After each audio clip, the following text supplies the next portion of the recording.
কেকটা ছিল 1 কেজি ওজনের একটা ভ্যানিলা কেক। অনেকে কেকের মাপের হিসাব বুঝে না। 450 গ্রামে হয় 1 পাউন্ড আর 900 গ্রামে হয় 2 পাউন্ড। 2 পাউন্ড কেকের একটা আর্জেন্ট অর্ডার ছিল। মূল কথায় আসি, অনেকেই আমার কাছে কেক বানানো শিখতে চায়, তো এক এক করে তো আর শেখানো সম্ভব হয় না। তাই ভাবছি এখন থেকে কেকের ভিডিও গুলা দিব। পুরো ভিডিওটা দেখেন, অনেকটা আইডিয়া পাবেন। প্রথমে শুকনো উপকরণ গুলা রেডি করে নিচ্ছি। 4 ডিমের জন্য সমান করে 1 কাপ ময়দা, ময়দার সাথে 1 চা চামচ বেকিং পাউডার দিয়ে চেলে নিছি। এখন একটা বাটিতে আমি 4টা ডিম ভেঙে নিব। ভালো ফলাফলের জন্য আমি কুসুমগুলো আলাদা করে নিব। তবে আলাদা করলে অনেক সুন্দরভাবে আলাদা করা যায়, আর চামচ দিয়ে ওঠাতে গেলে অনেক সময় ভেঙে যেতে পারে। 1 চিমটি লবণ দিলাম আর গুড় আছে চিনিগুলা গুঁড়া করে নিছি। 1 কাপের কম 1/2 কাপের বেশি দিছি চিনি, কারণ যে কেক অর্ডার করছে তারা মিষ্টি কম দিতে বলছে। না হলে যারা মিষ্টি বেশি খান তারা 1 কাপ চিনি দিতে পারেন। চিনিগুলা যাতে ভালোভাবে মিশে যায় এজন্য একটু লেড়ে চেড়ে নিতেছি। এতে করে বিট করার সময় চিনিগুলা ভালোভাবে গলে যাবে, এমনিই তাড়াতাড়ি গলে যাবে যেহেতু গুঁড়ো করে নিছি। আমি সবসময় এভাবে গুঁড়ো চিনি ইউজ করি, এতে করে ফলাফল অনেক ভালো পাওয়া যায়। বিটারের পাওয়ার মিডিয়াম স্পিডে দিয়ে কিছুক্ষণ বিট করে নিব। একটু পর পর সাইড দিয়ে এভাবে একটু লেড়ে চেড়ে দিতে হবে, তাহলে ফোমটা সমানভাবে সব জায়গায় হবে। বিটারে বিট করতে খুব বেশি একটা সময় লাগে না, এই যে 4-5 মিনিট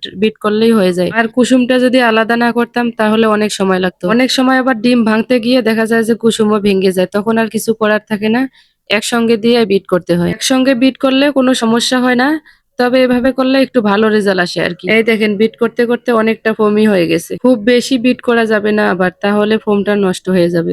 এই পর্যায়ে এসে আমি দেব ভ্যানিলা এসেন্স। সবসময় চেষ্টা করতে হবে ভালো মানের এসেন্সটা ব্যবহার করার জন্য। খুব বেশি দেওয়া যাবে না, কয়েক ফোঁটা দিলেই হয়ে যাবে। বেশি দিলে আবার অনেক ঘ্রাণ করবে। এরপর আমি ডিমের কুসুমগুলা যে সরিয়ে রাখছিলাম এই কুসুমগুলা দিব।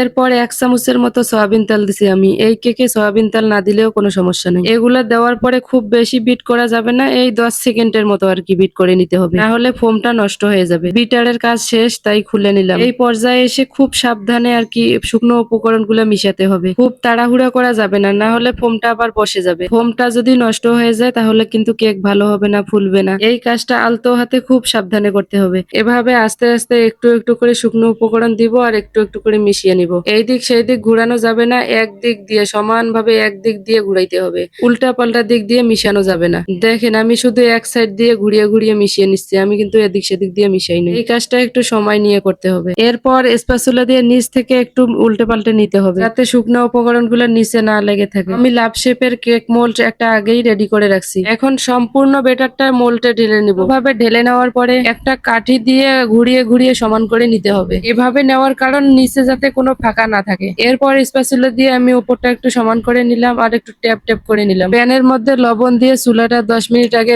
জ্বালিয়ে রাখছিলাম হিট হওয়ার জন্য। মিডিয়াম আছে আমার কেকটা 35 থেকে 40 মিনিট লাগছে হইতে। দেখেন কত সুন্দর হয়েছে, অনেক স্পঞ্জ হয়েছে, অনেক ভালো হয়েছে কেকটা, একদম নরম তুলতুলে হয়েছে। কেক বানার পরে কেকটা ভালো হলে এমনিই শান্তি লাগে। আমার হাতে খুব কম সময় ছিল তাই সম্পূর্ণ ভিডিওটা করা হয়নি। কাস্টমারের ডিমান্ড ছিল মানে যত কম পারি ক্রিম ইউজ করার, তাই যতটা কম পারি ক্রিম ইউজ করছি। কারণ ক্রিম আবার অনেকের পছন্দ না, আর বেশি ক্রিম ইউজ করলে হয় কি কেকের টেস্ট অত ভালো আসে না। অনেকে দেখি ক্রিম দিয়ে ভরাই রাখে, আমি যতটা পারি কম ক্রিম দেই। আর যেহেতু অনেক তাড়াহুড়ো করছি তাই মাথায় যা আছে তাই ডিজাইন করে দিছি। আর অনেক গরম পড়ছিল, গরমে ক্রিমটা আর কি ফ্রিজে কিছুক্ষণ রাখা লাগতো, আমার হাতে সময় কম ছিল তাই ফ্রিজে রাখতে পারি নাই, অনেকটা নরম হয়ে গিয়েছিল। ফুলের মধ্যে পাতা দিতে চাইছিলাম, পাতাগুলো একটু নেতিয়ে গেছে।